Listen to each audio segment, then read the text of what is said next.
देखो क्या स्टार्ट करने जा रहे हैं, ऑप्टिक्स। और 6th यूनिट इज ऑप्टिक्स। ठीक है, ऑप्टिक्स में क्या पढ़ना है, ऑप्टिक्स है क्या एक्चुअल में?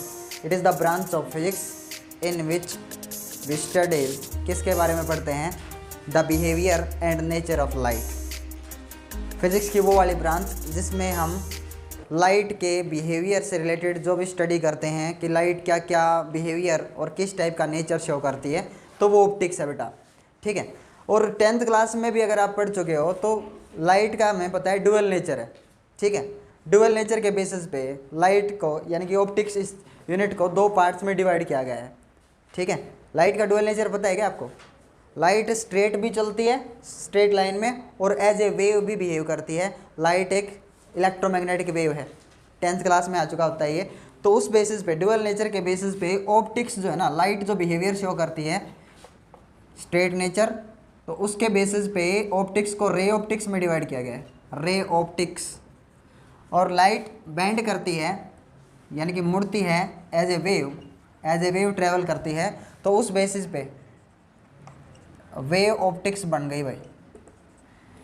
दीज आर 2 सब ब्रांचेज ऑफ ऑप्टिक्स। ठीक है, तो सबसे पहले रे ऑप्टिक्स पढ़ेंगे हम, फिर वेव ऑप्टिक्स पढ़ना है। 2 पार्ट में स्टडी करेंगे इसकी, 2 पार्ट में।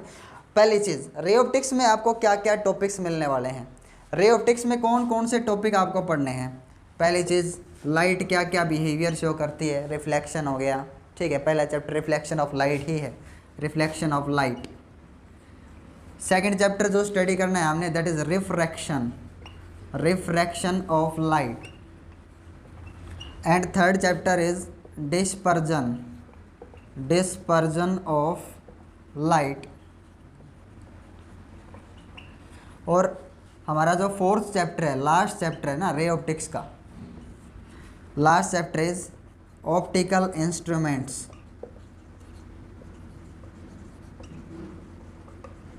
बस रे ऑप्टिक्स एंड कर जाते हैं यहीं, रे ऑप्टिक्स ख़त्म, तो वेव ऑप्टिक्स स्टार्ट होगा इसके बाद। इसमें टोटल 6 चैप्टर हैं अपने पास। जो 5th चैप्टर है वो वेव ऑप्टिक्स में आता है। ठीक है, हाइगेन्स प्रिंसिपल, हाइगेन्स प्रिंसिपल है 5th chapter, and Huygens principle and interference. ठीक है, ये है 5th चैप्टर। 6th चैप्टर क्या रहेगा? Polarisation, polarisation and diffraction of light, diffraction of light. ये टोटल 6 चैप्टर पढ़ना है बेटा। 4 चैप्टर्स रे ऑप्टिक्स में शामिल किए गए हैं और 2 चैप्टर्स को वेव ऑप्टिक्स में। आगे समझ में, बहुत ईजी है, बहुत ईजी। बहुत ज़्यादा बच्चे डरते हैं इसी से, लेकिन इतनी ईजी है ऑप्टिक्स, आप देखना, समझ में आ गया।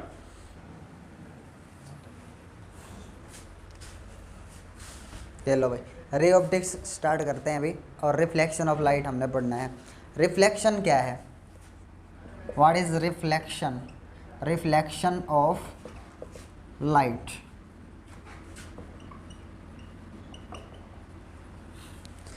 सबसे पहले तो आपको यूँ पता होना चाहिए, एक लाइट का एक बिहेवियर है ये जो लाइट शो करती है। लाइट क्या है? लाइट के बारे में आपको पता होना चाहिए।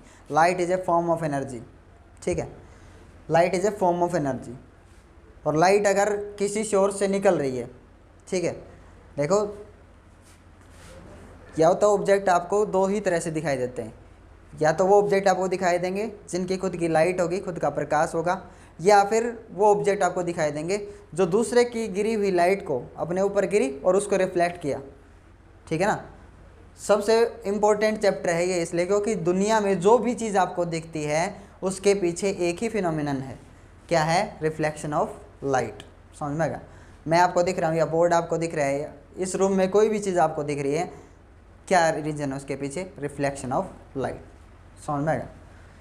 हर जगह रिफ्लेक्शन है। आप मिरर में अपना फेस देखते हो ना, वो भी रिफ्लेक्शन है। ठीक है, लेकिन वो स्मूथ सरफेस है। उस बेसिस पे हमने रिफ्लेक्शन को टाइप्स में डिवाइड किया हुआ है। इस चैप्टर में हमारे को क्या क्या पढ़ना है, आप ध्यान से देखिए। रिफ्लेक्शन, रिफ्लेक्शन और लाइट का रिफ्लेक्शन। तो लाइट क्या होती है, मैंने आपको बता दिया, it is a form of energy. ठीक है, तो अगर एनर्जी की एक फॉर्म है तो कहीं तो बन रही होगी ना, सोर्स से लाइट निकलेगी और किस तरह से ट्रैवल करेगी? सो रिफ्लेक्शन क्या है? द फिनोमिनन ऑफ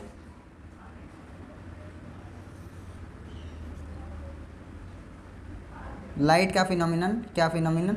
जब ये किसी हार्ड सरफेस से स्ट्राइक करती है तो सेम मीडियम में वापस आती है।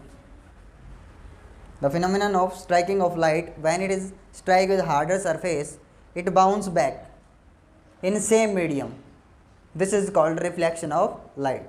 समझ में आ गया? यही फिनोमिनन क्या है? यही फिनोमिना क्या बोला जाएगा? रिफ्लेक्शन है। समझ में आ गया? और मैंने आपको बता ही दिया, ऑब्जेक्ट दो तरह से दिखते हैं, या तो खुद का प्रकाश हो या फिर रिफ्लेक्शन हो। दूसरे का प्रकाश जो है, दूसरे की लाइट को क्या कर रहे हो? रिफ्लेक्ट कर रहे हो। तो उस बेसिस पे हमने ऑब्जेक्ट को डिवाइड किया हुआ है दो टाइप में, luminous objects and non luminous objects. Luminous objects and non luminous objects.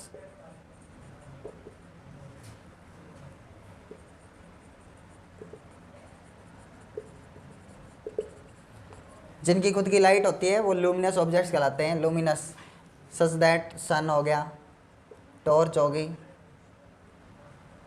ठीक है, कैंडल हो गई, फायर हो गई, बल्ब हो गया, electric bulb, etc, they are luminous object. आप बताइए मून लुमिनस है कि नॉन लुमिनस? मून, मून आपको दिखता है किस कारण से? खुद की लाइट है क्या उसकी? नहीं है। तो moon is non luminous object. Moon is non luminous. Chair है अपने रूम में, टेबल है, बेड है, ठीक है, ये सब क्या है? Non luminous object. आपको दिखते हैं क्योंकि ये दूसरे की गिरी हुई लाइट को, जैसे इस रूम में कोई बल्ब जल रहा है, source of light is bulb, वो अगर जल रहा है तो उसकी गिरी लाइट को वो क्या करती हैं? रिफ्लेक्ट करती हैं। ये इंसिडेंट लाइट जो उनके ऊपर गिर रही है, और ये क्या बोली जाती है? रिफ्लेक्टेड लाइट, लाइट रे। समझ में है ना? हाँ।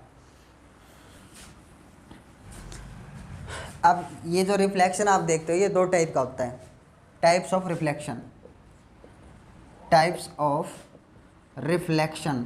जो आप रिफ्लेक्शन देखते हो दो टाइप का है। पहला टाइप, फर्स्ट टाइप क्या है? Regular reflection, regular reflection. और दूसरा टाइप क्या है? इर्रेगुलर बोलें या डिफ्यूज रिफ्लेक्शन, एक ही बात है। डिफ्यूज रिफ्लेक्शन या फिर इर्रेगुलर रिफ्लेक्शन भाई, ठीक है। रेगुलर रिफ्लेक्शन आपको कहाँ देखने को मिलता है? रेगुलर रिफ्लेक्शन स्मूथ सरफेसेस पे। जितने ज़्यादा सरफेसेस स्मूथ होंगे, स्मूथ सरफेसेस पे क्या देखने को मिलेगा? Regular reflection. और डल या रफ सरफेसेस पे, रफ सरफेसेस पे क्या देखने को मिलेगा? Irregular reflection. रफ सरफेसेस पे। स्मूथ सरफेसेस कौन से हैं? जैसे आप मिरर देखते हो, mirror is very smooth surface, mirror का बहुत ही स्मूथ सरफेस होता है। और वाटर सरफेस देखिए, बिल्कुल नीट एंड क्लीन वाटर है तो वो भी क्या है? स्मूथ सरफेस है, ठीक है। मार्केट से नए बर्तन लेके आए हो, वो भी स्मूथ हैं, तो उनमें भी आपका फेस दिख जाता है। समझ में आ गया? तो ये रेगुलर रिफ्लेक्शन है। रेगुलर रिफ्लेक्शन क्या होता है? स्मूथ सरफेसेस पे। ये मिरर है, बहुत ही स्मूथ है, एक साइड से रफ है, एक साइड से स्मूथ है, एक साइड से पॉलिश की हुई है इसके ऊपर, ठीक है। अब ए पैरेलल बीम ऑफ लाइट इसके ऊपर इंसिडेंट किया हमने, पैरेलल बीम ऑफ लाइट इसके ऊपर इंसिडेंट किया। अब ये रिफ्लेक्ट जब हुआ तो पैरेलल ही रिफ्लेक्ट हुआ, ठीक है। ये देखते हैं मिरर पे हम, incident ray, parallel beam of light ऐसे डाली हमने, पैरेलल ही रिफ्लेक्ट हुआ, तो ये है example of regular reflection. Smooth surfaces पे ऐसा ही होता है।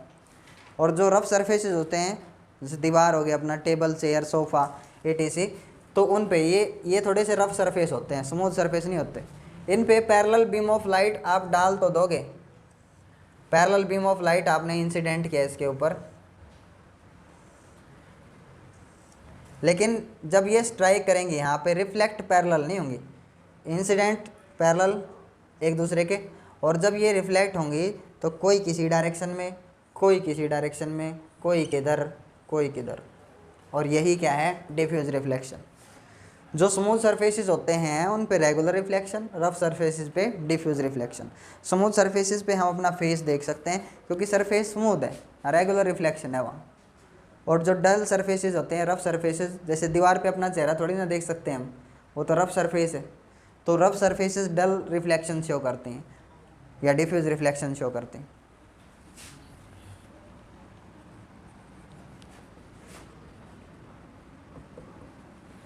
लॉज ऑफ रिफ्लेक्शन में कुछ लॉज हैं अपने पास रिफ्लेक्शन में, क्या है वो, जैसे एक मिरर है आपके पास, ठीक है, मिरर के बारे में भी पढ़ेंगे थोड़ी देर बाद। जस्ट मिरर अपने पास कितने टाइप के होते हैं, तो मिरर के ऊपर लॉज ऑफ रिफ्लेक्शन में पहला लॉ क्या है, आपने इंसिडेंट रे डाली, दिस इज इंसिडेंट रे, ठीक है, और ये इस मिरर के ऊपर नॉर्मल रे है, परपेंडिकुलर, तो नॉर्मल रे, और ये इधर मिली अपने को इंसिडेंट रे, ये इधर रे रिफ्लेक्टेड मिली है, रिफ्लेक्टेड रे। तो पहला लॉ यही है रिफ्लेक्शन में, incident ray, reflected ray and normal at point of incidence. ये पॉइंट ऑफ इंसिडेंस है भाई, O point of incidence, incident ray, reflected ray, normal ray at point of incidence, they are all lie in same plane, एक ही plane में लाई करती हैं। ये एक प्लेन है 2 डायमेंशन जहाँ पे मिलते हैं एक्स एक्सिस वाई एक्सिस, तो ये एक प्लेन बन गया अपने आप, ये अपने आप में एक प्लेन है, उधर वाली दीवार अपने आप में एक प्लेन है, समझ में आ गया। तो incident ray, normal, reflected ray एक ही प्लेन में लाई करते हैं। ऐसा कभी नहीं होगा कि ये ऐसे इंसिडेंट रे गई, रिफ्लेक्टेड रे ऐसे चली जाए, तो वो प्लेन अलग होगा, फिर वो प्लेन बदल गया। और रूल क्या कहता है, पहला लो यही है कि तीनों एक ही प्लेन में लाई करेंगे, समझ में आ गया, पॉइंट ऑफ इंसिडेंस पे। दूसरा लो कहता है एंगल ऑफ इंसिडेंस, नॉर्मल के साथ जो एंगल ड्रॉ कर रहे हो ना आप, नॉर्मल के साथ जो एंगल है इंसिडेंट रे का, this is angle of incidence, और ये जो एंगल है this is angle of reflection. Angle I और एंगल आर हमेशा इक्वल होंगे, हमेशा, ऑलवेज भी equal. Second law of reflection यही है, सेकंड लॉ, एंगल आई और एंगल आर हमेशा इक्वल होंगे, समझ में आएगा। These are laws of reflection, reflection में इक्वल होंगे, रिफ्रैक्शन में नहीं, रिफ्लेक्शन में, समझ में आएगा। अगर आपको ये एंगल दे रखा है, आपको ये एंगल, ये मान लो 30 डिग्री दे रखा है, और आपसे आर पूछ ले, तो आपको आर भी पता होना चाहिए। ये 30 है तो ये कितना हुआ 60, ये 60 तो 60 ये भी हुआ, फिर अगर ये 30 तो ये कितना बचा, फिर 60, तो ये 60 तो ये भी 60, समझ में ना। तो ऐसे कोई भी एक एंगल दे रखा है आपको, दूसरा पूछ सकता है, आप निकाल सकते हो, समझ में आएगा। एक इसमें क्वेश्चन ये भी पूछा जाता है, क्या कई बार ये कॉम्पिटिटिव एग्जाम में भी आया है, अगर 2 प्लेन मिरर्स हैं और वो किसी एंगल पर रखे हुए हैं, उनके बीच कुछ एंगल है, तो नंबर ऑफ इमेजेस फॉर्म्ड बताइए बेटा। देखिए मान लो ये 2 मिरर्स हैं, प्लेन मिरर्स, ठीक है, इधर तो रफ सरफेस है इसका, इधर इसका रफ सरफेस है, और ये किसी एंगल पर रखे हैं, दैट एंगल इज थीटा, ठीक है, और यहाँ पे एक ऑब्जेक्ट है, यहाँ ये ऑब्जेक्ट है। अब इसकी कितनी इमेज बनेंगी, ठीक है, ये कॉम्पिटिटिव एग्जाम में भी आता है, पूछ लेता है, पर याद नहीं रहता। तो इसका तरीका क्या है, नंबर ऑफ इमेजेस फॉर्म्ड निकालने का, वही बता रहा हूँ। नंबर ऑफ इमेजेस फॉर्म्ड अगर निकालना चाहते हो तो 360 बाई थीटा, ठीक है। अगर ये रिजल्ट आपका इवन आता है, इवन यानी कि सम, तो -1 कर देना, आपका आंसर आपको मिल जाएगा, ठीक है, बता रहा हूँ इसी के बारे में। अगर नंबर ऑफ इमेजेस फॉर्म निकालना चाहते हो, 360 बाई थीटा किया आपने, अगर आपका रिजल्ट ओड आया, ओड, तो कुछ भी सब्ट्रैक्ट नहीं करना, ये ओड ही आपका आंसर है, समझ में आ गया। कुछ ऐड नहीं करना, कुछ सब्ट्रैक्ट नहीं करना। चलो समझाता हूँ। मान लीजिए थीटा है 40 डिग्री, कितना डिग्री है, 2 मिरर्स 40 डिग्री एंगल पे रखे हुए हैं, तो इसकी कितनी इमेजेस बनेंगी इस ऑब्जेक्ट की, तो number of images formed 360 by 40, कितना आंसर आया, 9। 9 ओड है कि इवन है, ओड है, ओड है तो सीधा सीधा इसका आंसर कितना होगा, 9। कितनी इमेजेस फॉर्म हुई, 9। आ गया समझ में। और अगर मान लो 40 की जगह यहाँ पे थीटा दे देता 60 डिग्री, देखिए कितना 60 डिग्री, तो कितना आंसर आया 6। तो मैंने बोला जब इवन आता है, इवन रिजल्ट, तो उसमें 1 सब्ट्रैक्ट कर दो और वही आपका आंसर होगा। तो नंबर ऑफ इमेजेस फॉर्म्ड कितनी हुई, 5। चीज़ आई समझ में। और अगर ये दोनों पैरेलल हैं, दोनों मिरर एक दूसरे के सामने ऐसे हैं पैरेलल, तो थीटा कितना हो इनके बीच का, थीटा हो गया 0। कहीं पर भी रखो थीटा क्या हो गया 0। समथिंग अपॉन 0 कितना होता है, इनफाइनाइट, याद है क्या। Something upon zero is infinite. तो नंबर ऑफ इमेजेस फॉर्म्ड कितनी होंगी? इनफाइनाइट। कभी किसी शॉप पे आप गए हो और वहाँ पे चेंजिंग रूम देखा अगर आपने, चेंजिंग रूम ऑब्जर्व करना आज के बाद, तो वहाँ पे सामने भी शीशा लगा होता है, पीछे भी, इधर उधर भी, चारों तरफ शीशे लगे होते हैं ताकि हम अपने आप को देख सकें, ठीक है, कैसे लग रहे हैं। तो वहाँ पे जब आप देखोगे आमने सामने के, देखो उसकी इमेज उसमें बन जाती है, उसकी इमेज उसमें, उसकी इमेज, आपकी इमेज दूर तक बनी हुई है। और आपको ये लगेगा जब आप चेंजिंग रूम में हो तो आपको ये लगेगा कि आप किसी लंबी ट्रेन में हो और बहुत सारे लोग ऐसे खड़े हैं, लेकिन वो आपकी इमेज बन रही है, उसकी इमेज उसमें, उसकी इमेज उसमें। अगर आपने ऑब्जर्व किया था कभी, किया कभी?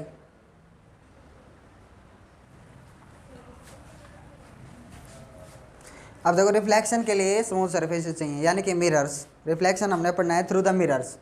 अब मिरर कितने टाइप के होते हैं? टाइप्स ऑफ मिरर्स पता है क्या? टाइप्स ऑफ मिरर्स, मिरर्स कितने टाइप के होते हैं भाई? तो mirrors are of two types. First, पहला टाइप क्या है मिरर का? प्लेन मिरर, ठीक है, प्लेन मिरर देखे आपने। और दूसरा क्या है? Spherical mirrors. ज़्यादातर बच्चे ये कहते हैं कि मिरर दो टाइप के होते हैं, कॉन्वेक्स और कॉनकेव। बहुत बड़ी मिस्टेक करते हैं।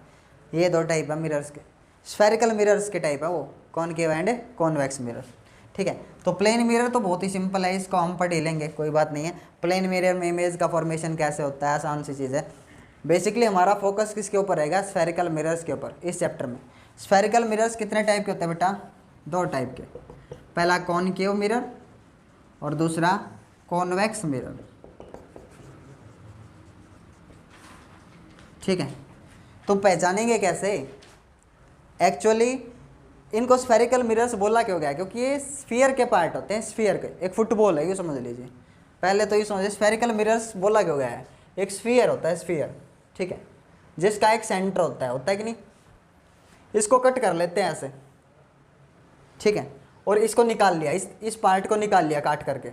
अब ये कुछ ऐसा दिखेगा, इस साइड पेंट कर दिया, समझ रहे हो? अब ये बन गया आपका कॉनकेव मिरर, ठीक है।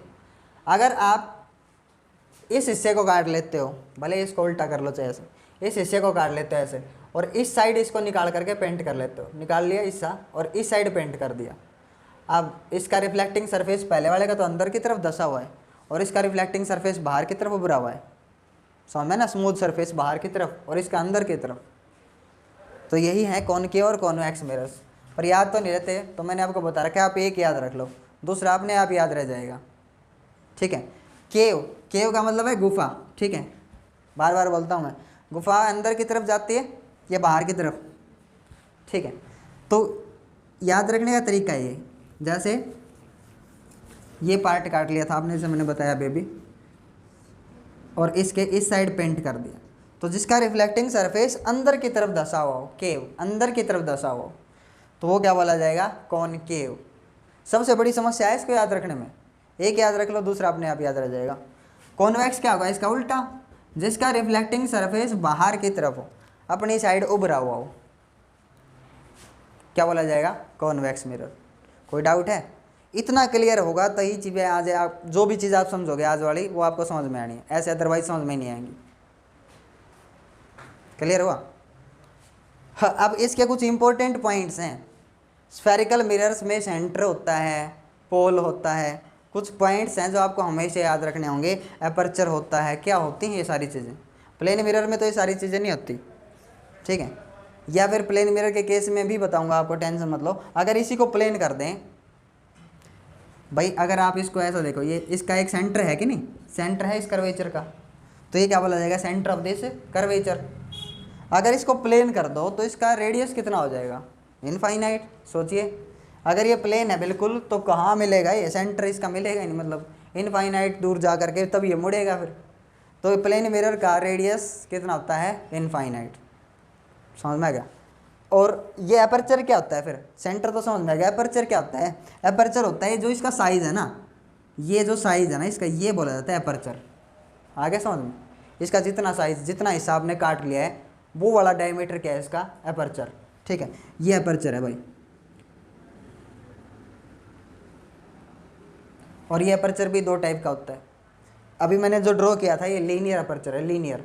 और अगर मैं सेंटर पे ड्रॉ कर दूँ ऐसे सेंटर पे देखो, तो ये कुछ एंगल बना रहा है ना अभी, तो ये क्या बोला जाएगा, एंगुलर अपर्चर। समझ में गया। अपर्चर भी 2 टाइप का होता है। सीधी लाइन ड्रॉ कर दी थी वो लीनियर अपर्चर था। इसके 2 एजेस हैं, दोनों किनारों को अगर सेंटर पे मिला दूँ तो ये क्या बोला जाएगा, एंगुलर अपर्चर। मतलब कितना एंगल तक बड़ा है साइज इसका, angular aperture. Aperture means size, बार बार एक ही चीज़ बोलूँगा। और इसका अगर ये मिरर 20 सेंटीमीटर का है मान लो, तो ठीक 10 सेंटीमीटर यानी कि मिड पॉइंट पे आपको क्या मिलेगा, क्या बोला जाएगा, पोल। समझ में गया। ये सारी चीज़ों का आपको पता होना चाहिए अगर स्फेरिकल मिरर्स पढ़ते हो तो। ठीक है, इसमें सेंटर इधर होता है, उसमें सेंटर उधर जाएगा।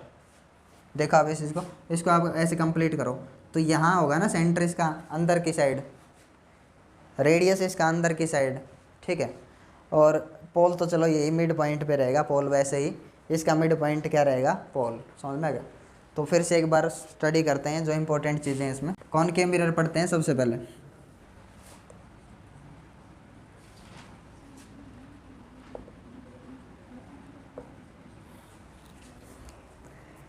कॉनकेव मिरर भाई मैंने आपको बता ही दिया, कॉनकेव मिरर क्या होता है, जिसका रिफ्लेक्टिंग सरफेस अंदर की तरफ धंसा हुआ हो, कॉनकेव।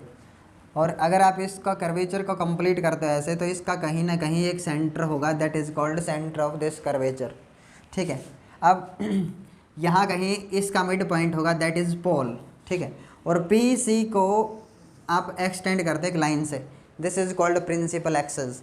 क्या बोला जाएगा ये, प्रिंसिपल एक्सेस। आ गया समझ में। ठीक है, अब ये अपर्चर होता है, मैंने आपको बता ही दिया साइज इसका।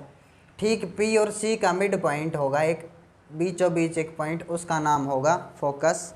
ठीक है, इसका नाम फोकस क्यों रखा वो भी बताऊंगा आपको। ठीक है, तो पी सी का मिड पॉइंट क्या है, फोकस। ये चीज़ प्रूव भी करनी है अपने को, टेंशन मतलब अभी प्रूव करेंगे इसको, कि पी सी का मिड पॉइंट है एफ। एक चीज़, सारे के सारे डिस्टेंसेस आप कहाँ से मेजर करोगे, पोल से। साइन कन्वेंशंस भी समझाऊंगा। तो पोल से यहाँ तक जो लेंथ है या जो डिस्टेंस है, ये क्या बोला जाएगा, फोकल लेंथ एफ। पोल से यहाँ तक जो डिस्टेंस है, that is called radius of this curvature R. समझ में आएगा। तो प्रूव क्या करना है हमारे को, प्रूव करना है F is equals to R by 2, या आर जो है वो डबल एफ है, R is equals to 2f। ये या ये इनमें से प्रूव भी करना होगा अपने को। समझ में आएगा। अब मैंने बोला ये पॉइंट है, फोकस नाम क्यों है इसका, फोकस मैंने बता दिया, फोकस क्या, mid point of R, mid point of PC. PC का मिड पॉइंट क्या है, एफ। इसको फोकस नाम क्यों दिया गया, क्योंकि एक रे अगर पैरेलल आएगी, कितनी भी रे आओ, एक जरूरी नहीं, पैरेलल टू प्रिंसिपल एक्सेस, जितनी भी रे आएंगी पैरेलल टू प्रिंसिपल एक्सेस कहाँ मीट करेंगी, एक खास पॉइंट पे मीट करती हैं। जितनी भी रेज आएंगी पैरेलल टू प्रिंसिपल एक्सेस एक खास पॉइंट पे मीट करवाता ही है। तो हमने बोला कि किसी खास पॉइंट को इंडिकेट कर रहा है, शो कर रहा है, तो उस बेसिस पे इसका नाम पड़ गया, फोकस कर रहा है एक पॉइंट को। समझा गया। पहले इसका नाम फोकस नहीं था, हमने देखा है पैरेलल बीम ऑफ लाइट इसके ऊपर डाल करके ऐसे, तो सभी रेज को एक ही पॉइंट पे ये कन्वर्ज करवा रहा था, मिला रहा था, सभी रेज को एक ही पॉइंट पे मिला रहा है। तो हमने बोला इस पॉइंट में कुछ तो खास है जो दिखाना चाहता है, तो हमने बोला खास पॉइंट को क्या कर रहा है, ये फोकस कर रहा है, इसलिए इस पॉइंट का नाम क्या रख दिया, फोकस। आ गया समझ में। अब इसका दूसरा नाम, कॉनकेव मिरर का दूसरा नाम भी आपको समझ में आना चाहिए, सभी रेज को क्या करेगा, ये कन्वर्ज करेगा, एक ही पॉइंट पे मिलाएगा, इसलिए इसका दूसरा नाम क्या होना चाहिए, कन्वर्जिंग मिरर, कन्वर्जिंग मिरर। समझ में आ गया, आया। ये F is equal to R by 2 ये प्रूव करना है, तो इसके लिए सबसे पहले कुछ रूल्स हैं, वो रूल्स देख लीजिए। अगर एक रे पैरेलल जाएगी तो कहाँ से होके काटेगी, रूल्स हैं, वो रूल्स आपको पता होने चाहिए। एक बार रूल देखिए,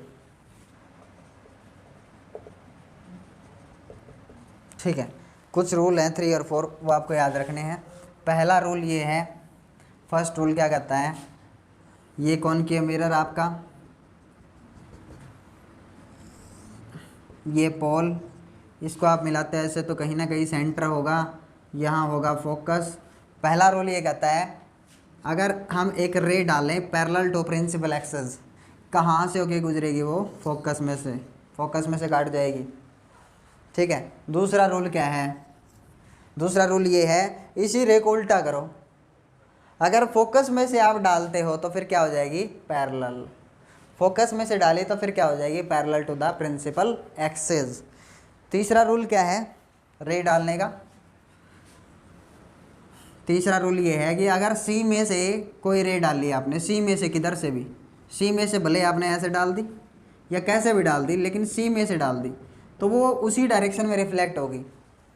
सी में से डाली गई रे उसी डायरेक्शन में रिफ्लेक्ट होगी। क्यों? क्योंकि 90 डिग्री पे टकरा गई मिरर पे। एक प्लेन मिरर है आपके आगे, जब आप एक टॉर्च जलाते हो 90 डिग्री पे टकरा जाए जो मिरर के, तो रिफ्लेक्शन उसी डायरेक्शन में होगा। आई और आर क्या होंगे, ज़ीरो। सेम वही चीज़ 90 डिग्री पे स्ट्राइक करता है जब ये, तो आई और आर क्या हो जाते हैं, ज़ीरो। तो उसी डायरेक्शन में क्या होता है, रिफ्लेक्शन। सी में से जाने वाली 90 पे क्यों टकराती हैं भाई, क्योंकि आपको पता होना चाहिए ये स्फेरिकल मिरर है, स्फेरिकल मिरर है, स्फेरिकल मिरर है। सेंटर से कोई भी रे जाएगी वो टेंजेंट के ऊपर कितना एंगल बनाएगी, 90। सी है ये सेंटर से कोई भी रे ड्रॉ करो कहीं पर भी, स्फेरिकल जो मिरर है उसके ऊपर कहीं पर भी, सी से भले यहाँ ड्रॉ करो आप, यहाँ ड्रॉ करो, या ये वाली जो है ये ड्रॉ करो आप, हर टाइम पे स्फेरिकल मिरर के साथ कितना एंगल बनाएगी, 90 डिग्री। टेंजेंट ड्रॉ करोगे तो, इसलिए फिर उसी डायरेक्शन में क्या हो जाएगी, रिफ्लेक्ट, सी में से जाने वाली। आ गया समझ में? अगर पोल पे मान लो 20 डिग्री से स्ट्राइक कर रही है, 20 डिग्री, तो 20 डिग्री से ही क्या होगी, रिफ्लेक्ट। एंगल आई और आर क्या होंगे, इक्वल पोल के ऊपर। ठीक है। So these are the rules for obtaining images. अगर आप इमेजेस बनाना चाहते हो बाय यूजिंग कॉनकेव मिरर, तो आपका रूल्स पता होने चाहिए।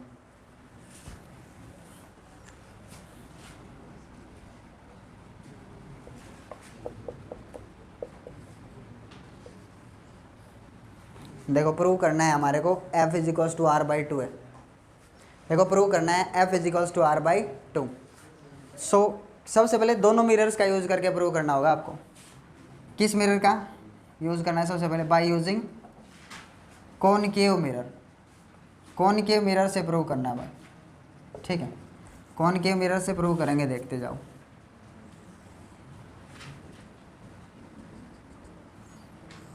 ये पोल, ये सी सेंटर, ये रहा एफ। अब एक रे आप पैरेलल डालते हो, क्यों समझाया मैंने, इसलिए समझाया। एक रे अगर पैरेलल डालोगे तो फोकस में से काट जाएगी, ठीक है, ऐसे काट जाएगी ये। तो आई और आर किधर ड्रॉ करोगे, तो नॉर्मल बनाओ। यहाँ आई और आर लेना है तो आपको नॉर्मल, ये रहा सी से यहाँ एक लाइन ड्रॉ करोगे, ये नॉर्मल है, ठीक है, यानी कि परपेंडिकुलर। अब ये आई तो ये क्या होगा, आर। कुछ आ रहा है समझ में? ये आई तो ये एंगल भी क्या होगा, ध्यान से देखिए, इंटीरियर अल्टरनेट इंटीरियर एंगल्स हैं कि नहीं। ये आई तो ये भी क्या होगा, आई, ठीक है ना। और इसका नाम दे देते हैं कुछ भी, ए बी कुछ भी नाम दे दिया हमने, ठीक है। तो angle A B C is equals to angle C B F. ध्यान से देखो, ये आई और ये R, angle A B C किसके इक्वल है, सी बी एफ, यानी कि ये आर इसके इक्वल है। किससे, लॉज ऑफ रिफ्लेक्शन से, ठीक है। दूसरी चीज, angle A B C this will be equals to angle F C B, F C B इस एंगल के, समझ में? आगे लिख दो क्या है ये, alternate interior angles, alternate angles लिख सकता हूँ। बस यही तो प्रूव करना था। ये देखो एक ट्रायंगल बन गई और जिसके ये दो एंगल इक्वल हैं। आपको पता होना चाहिए, अगर एक ट्रायंगल में आमने सामने के दो एंगल अगर इक्वल हैं तो इस ट्रायंगल का नाम क्या है भाई, बताइए जल्दी। एक ट्रायंगल के आमने सामने के दो एंगल इक्वल हैं, ये और ये, तो ये वाली जो आर्म है ये इसके इक्वल होगी कि नहीं, समझ में? क्या नाम है इस ट्रायंगल का, आइसोसेलेस ट्रायंगल, ठीक है। तो इस ट्रायंगल में ये प्रूव हो गया क्या, आप लिख देना भले ही, in triangle F C B angle I is equals to angle R, आमने सामने के आइसोसेलेस ट्रायंगल हो गई है। तो C F is equals to क्या हो गया, एफ बी। सी एफ और एफ बी क्या हो गया, इक्वल। समझ में आ गया। दूसरी चीज़, अगर आप देखो ये अपर्चर छोटा है, साइज छोटा है मिरर का, तो एफ बी और एफ पी क्या है, equal. F B is equals to F P because aperture is small, aperture is small, ठीक है, एपर्चर छोटा है इसलिए। अगर आप देखो तो ये इसके इक्वल नहीं होगा, C F is equals to P F या एफ पी, ये दोनों इक्वल हो गए, तो इससे क्या प्रूव हो गया, hence F is the mid point of P C, F जो है मिड पॉइंट है पी सी का, हो गया बराबर है, तभी तो बराबर है जब एफ मिड पॉइंट है। Hence F is equals to P C by two, according to sign conventions, आप साइन कन्वेंशंस के अकॉर्डिंग रखो। एफ एफ पी से यहाँ तक का डिस्टेंस क्या है, focal length minus, left side वाला डिस्टेंस इज माइनस के, पी सी क्या है negative R by two, R से देखो माइनस से माइनस कैंसिल, और हैंस प्रूव हो गया क्या, F is equals to R by two या R is equals to F. ये दोनों मिरर से आपको करने हैं, सेम चीज़ रहेगी, सेम, चाहे कॉनकेव मिरर से करो आप, चाहे कॉन्वेक्स मिरर का यूज़ करो, दोनों में सेम ऐसे ही करना है। समझ में आ गया।